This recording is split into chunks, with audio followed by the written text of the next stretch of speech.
I ran into a lefty friend of mine the other day at the Whole Foods. It's a grocery store. Yeah, I went to Whole Foods. You laughing at me for going to Whole Foods?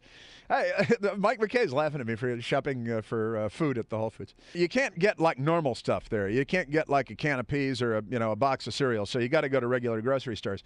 But sometimes you want a piece of fish or a nice piece of something. That you go to the Whole Foods. So I'm at the Whole Foods, and this friend of mine who is a big lefty. He looks like David Crosby and a big old walrus mustache and stuff. And he said, "What are you doing here? Don't you feel like you're getting a skeevies or something?" Because, Whole Foods has this reputation as being a big lefty place.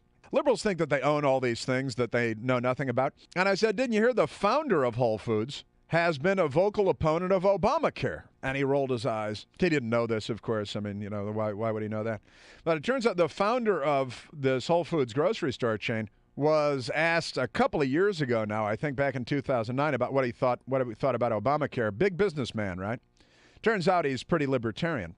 And in 2009, he said that it sounds like socialism to him, right? And I made a mental note of that, and then I moved on.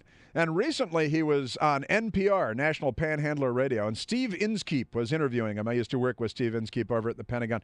And Steve Inskeep was interviewing him, and he gave him an opportunity to change his mind, to reverse himself. And he said, well, back in NPR speak, like they've all been hit with tranquilizer darts.